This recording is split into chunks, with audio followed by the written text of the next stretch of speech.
अस्सलाम वालेकुम dear students, मैं हूं मोहम्मद रमज़ान अनवर और आज का जो हमारा टॉपिक है वो वाइल लूप के हवाले से है। वाइल लूप को लास्ट वीडियो के अंदर हमने डिस्कस कर लिया था। आज के लेक्चर के अंदर हम वाइल लूप के जो प्रोग्राम हैं उनको करने की कोशिश करेंगे। तो 3 से 4 प्रोग्राम आज के लेक्चर में हम डिस्कस करेंगे। सबसे पहला जो प्रोग्राम हम डिस्कस करेंगे वो ये है कि write a program that display counting from 1 to 10 using while loop. आपने वाइल लूप की मदद से ये प्रोग्राम करना है जिसमें आपने ये काउंटिंग जो है अपने पास 1 to 10 काउंटिंग जो है इसको आपने करके दिखाना है, यानी कि 1 से स्टार्ट हो, फिर 2 आए, फिर 3 आए, फिर 4, फिर 5, इस तरह से 10 तक ये प्रोसेस चलता रहे। तो आइए स्टार्ट करते हैं प्रोग्राम को लिखना। तो आपको पता है जब हम प्रोग्राम को लिखते हैं तो सबसे पहले हम हेडर फाइल्स को लिखते हैं। तो हेडर फाइल में अपने पास सबसे पहली जो हेडर फाइल है #include studio.h। इसके बाद सेकंड अपने पास हेडर फाइल जो हम प्रोग्राम में लिखते हैं उसको हम नाम देते हैं #include conio.h। इसके बाद हम void main को स्टार्ट करते हैं, void main।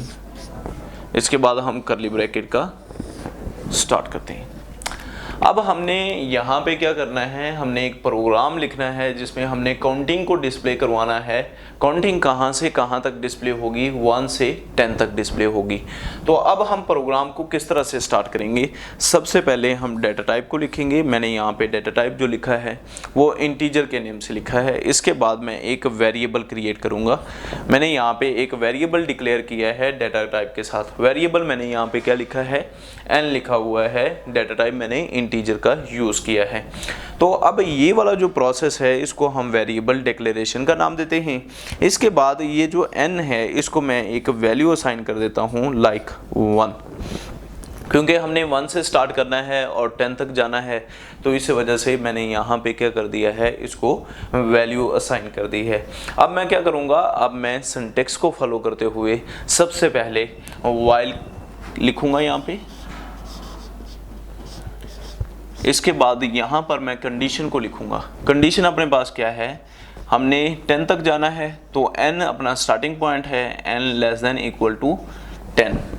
अब ये मैंने कंडीशन लिख ली है। इसके बाद अकॉर्डिंग टू सिंटैक्स हम यहाँ पे कर्ली ब्रैकेट को स्टार्ट करेंगे। इसके बाद हम स्टेटमेंट लिखेंगे जो हम एग्जीक्यूट करवाना चाहते हैं। लाइक मैं यहाँ पे जो n है यानी कि काउंटिंग है उसको हमने 10 टाइम्स डिस्प्ले करवाना है, तो उसके लिए मैं फंक्शन यूज़ करूँगा printf का। आपको पता है कि printf फंक्शन को हम इस्तेमाल करते हैं किसी भी चीज़ को स्क्रीन के ऊपर प्रिंट करने के लिए। तो इसके बाद अपने पास यहाँ पे मैंने printf लिख लिया है, यहाँ पे मैंने ब्रैकेट्स लगा ली हैं। तो अब हमने सबसे पहले देखना ये है कि अपने पास डाटा टाइप कौन सी यूज़ हो रही है। तो डाटा टाइप अपने पास इंटीजर यूज़ हो रही है, तो ज़ाहिर सी बात है फिर हम फॉर्मेट स्पेसिफायर जो है इसके लिए जो यूज़ करेंगे वो मॉडुलस d के नाम से होगा। इसके बाद मैं चाहता हूँ कि कुछ आउटपुट मेरे पास इस तरह से आए 1 2 3, मतलब 1 पहली लाइन में हो, इसके बाद दूसरी लाइन के अंदर 2 हो, इसके बाद थर्ड लाइन के अंदर 3 हो। तो उसके लिए मैं क्या यूज़ करूँगा, मैं बैकस्लैश n का इस्तेमाल करूँगा। बैकस्लैश n का मतलब ये होता है, इसको हम इस्तेमाल करते हैं न्यू लाइन के लिए। तो इसको अब मैं डबल कोटेशन में क्लोज कर देता हूँ और यहाँ पे जो चीज़ मैंने स्क्रीन के ऊपर लेके आनी है उसको यहाँ पे मैंने लिख दिया है। तो अब printf मैंने मॉडुलस d लिखा, बैकस्लैश n लिखी और ये नंबर को यहाँ पे डिस्प्ले करवा दिया और लास्ट के ऊपर मैंने क्या कर दिया, इसको सेमीकोलन लगा दिया। अब इस नंबर के अंदर मैं क्या करूँगा, इंक्रीमेंट करूँगा।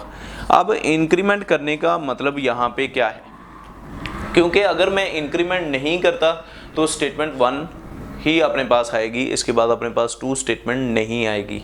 क्यों नहीं आएगी, क्योंकि इंक्रीमेंट होगा नहीं, कंडीशन चेंज होगी नहीं, तो स्टेटमेंट भी चेंज नहीं होगी। तो यहाँ पे मैंने इस वजह से इसके अंदर क्या कर दिया है, इंक्रीमेंट कर दिया है। अब मैं क्या करूँगा, कर्ली ब्रैकेट को क्लोज करूँगा और लास्ट के ऊपर मैं क्या लिखूँगा, गेट ch के फंक्शन को यूज़ करके प्रोग्राम को एंड करूँगा। अब ये काम किस तरह से करेगा, काम इसका सबसे पहले यहाँ पे कंडीशन चेक होगी। आपको पता है हम वाइल लूप के अंदर इसकी वर्किंग भी पढ़ चुके हैं कि सबसे पहले कंडीशन इवेल्युएट होती है। तो कंडीशन यहाँ पे क्या है, n की वैल्यू अपने पास 1 है, 1 छोटा है 10 से, मतलब अपनी कंडीशन ट्रू है। जब कंडीशन ट्रू होती है तो कंट्रोल कहाँ पे मूव करता है, कंट्रोल मूव करता होता है स्टेटमेंट के अंदर। अपने पास स्टेटमेंट जो है वो यहाँ पे printf लिखा हुआ है, यहाँ पे n लिखा हुआ है, तो आउटपुट में अपने पास क्या आ जाएगा, 1 आ जाएगा। इसके बाद इस नंबर के अंदर क्या होगा, इंक्रीमेंट होगा। जब नंबर के अंदर इंक्रीमेंट होगा तो n की वैल्यू यहाँ पर क्या है, 1 है। 1 + 1 तो n की वैल्यू कितनी हो जाएगी, 2 हो जाएगी।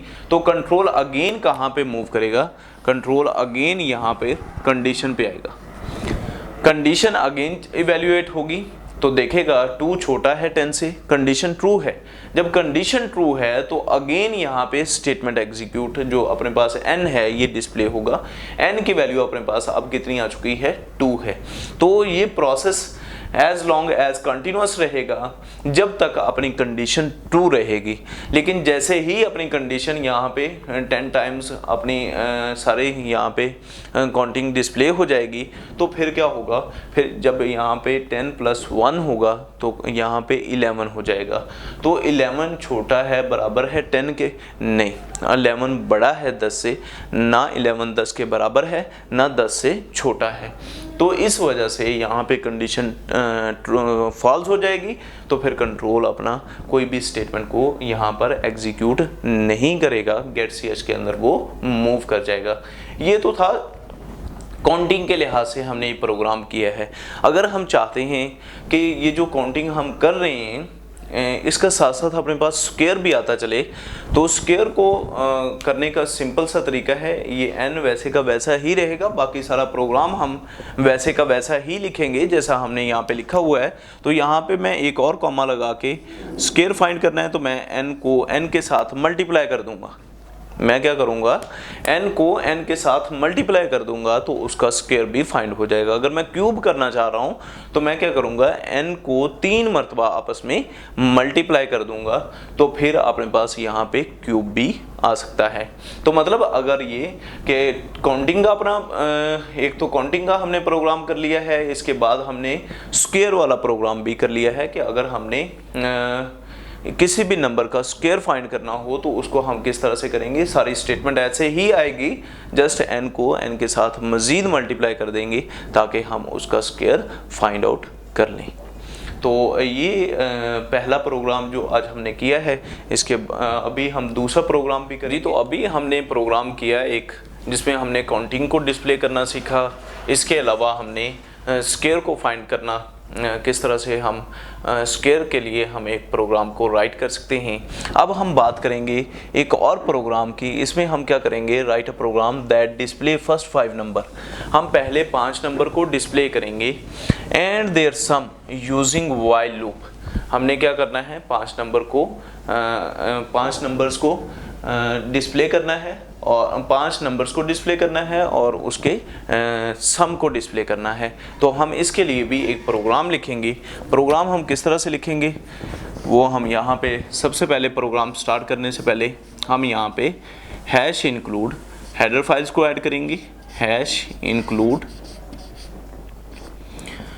studio.h। इसके बाद हम दूसरी हेडर फाइल को ऐड करेंगे #include conio.h। इसके बाद हम void main को लिखेंगे।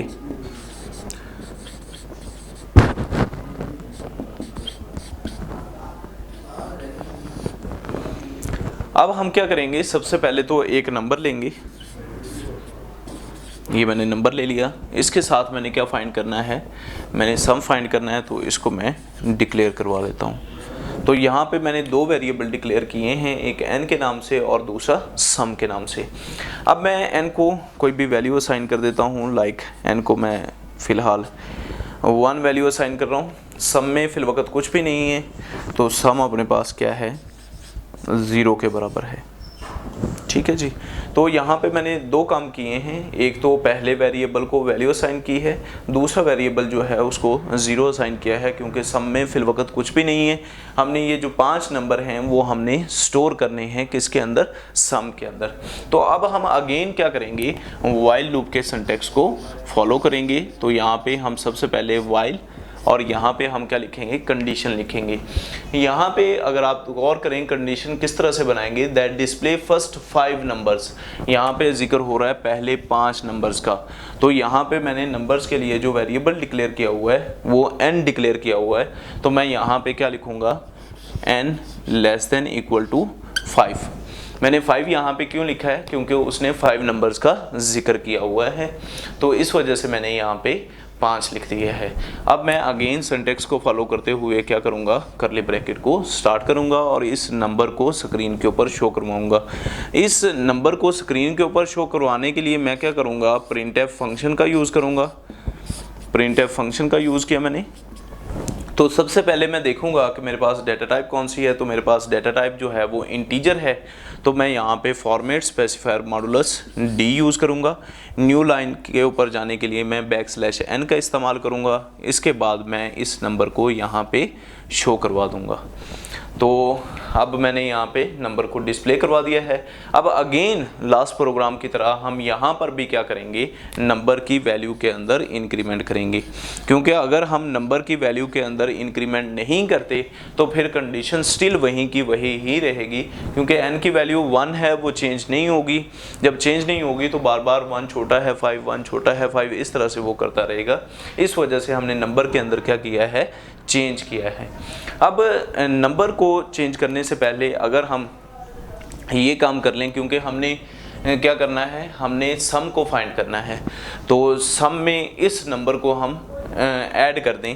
ये जो अपने पास नंबर है इसको हम किस में ऐड कर दें, सम में ऐड कर दें। ठीक है जी। और लास्ट के ऊपर सम को डिस्प्ले करवा दें। ये देखें मैंने क्या किया है, यहाँ पे मैंने जो अपने पास नंबर है, क्योंकि हमने डिस्प्ले करना है फर्स्ट 5 नंबर्स को और उनके सम को, तो इस वजह से मैं यहाँ पे सम के फंक्शन को भी यूज़ कर रहा हूँ। तो यहाँ पे मेरे पास नंबर है, नंबर को मैंने किसके अंदर ऐड किया है, सम के अंदर ऐड किया है। सम की वैल्यू फ़िलहाल क्या है, 0 है। तो 0 प्लस n की वैल्यू अपने पास क्या है, n की वैल्यू अपने पास 1 है। तो 0 प्लस 1 सम के अंदर क्या स्टोर हो जाएगा, 1 स्टोर हो जाएगा। इसके बाद नंबर की वैल्यू के अंदर क्या होगा, इंक्रीमेंट होगा। जैसे ही इंक्रीमेंट होगा तो कंट्रोल अगेन मूव करेगा कंडीशन के अंदर और यहाँ पे अगेन कंडीशन को इवेल्युएट किया जाएगा। तो यहाँ पे मैंने स्टेटमेंट्स लिख दी हैं। अब मैं इसके सिंटैक्स को क्लोज कर रहा हूँ। तो ये काम किस तरह से करेगा, काम सेम इसी तरह से करेगा कि नंबर की वैल्यू के अंदर इंक्रीमेंट होगा, कंडीशन से इवेल्युएट होगी। कंडीशन अगर ट्रू हो जाती है तो अगेन यहाँ पे n की वैल्यू डिस्प्ले होगी और n की वैल्यू जो भी आएगी वो सम में ऐड होगी। अब लास्ट के ऊपर हमने क्या करना है, सम को प्रिंट करवाना है। हम क्या करेंगे, सम को डिस्प्ले करेंगे। तो सम को डिस्प्ले करने के लिए मैं अगेन प्रिंटफ फंक्शन का इस्तेमाल करूँगा और यहाँ पे डबल कोटेशन को लिखूँगा। यहाँ पे मैं लिखूँगा सम इज़, अगेन मॉडुलस डी का इस्तेमाल करेंगे। अब इसको मैंने डबल कोटेशन के अंदर क्लोज किया है। डबल कोटेशन के अंदर इस वजह से क्लोज किया है क्योंकि मैं चाह रहा हूँ कि सम अपना जो है वो सम इज़, इसके बाद अपने पास सम यहाँ पे। तो यहाँ पे स्क्रीन पे मैसेज किस तरह से आएगा, सम इज़। तो यहाँ पे जो भी सम आएगा, लाइक इनको ऐड करें तो अपने पास जो भी सम आएगा वो यहाँ पे डिस्प्ले हो जाएगा। इसके बाद हम प्रोग्राम को getch फंक्शन को यूज़ करते हुए प्रोग्राम को क्या करेंगे, एंड करेंगे। तो ये था आज का हमारा लेक्चर जिसमें हमने व्हाइल लूप की मदद से काउंटिंग को डिस्प्ले करना सीखा। उसके बाद हमने स्क्वायर फाइंड करना सीखा। उसके बाद हमने 5 नंबर्स लेके उसके अंदर सम करने की कोशिश की और सम को डिस्प्ले करने की कोशिश की। तो आई होप सो आपको ये सब टॉपिक्स क्लियर हो गए हों। अगर आपको हमारी वीडियोस पसंद आ रही हैं तो आप हमारे चैनल को लाइक करना, सब्सक्राइब करना और शेयर करना मत भूलिएगा। अल्लाह पाक हम सबका हामी नासिर हो। जज़ाकल्लाह।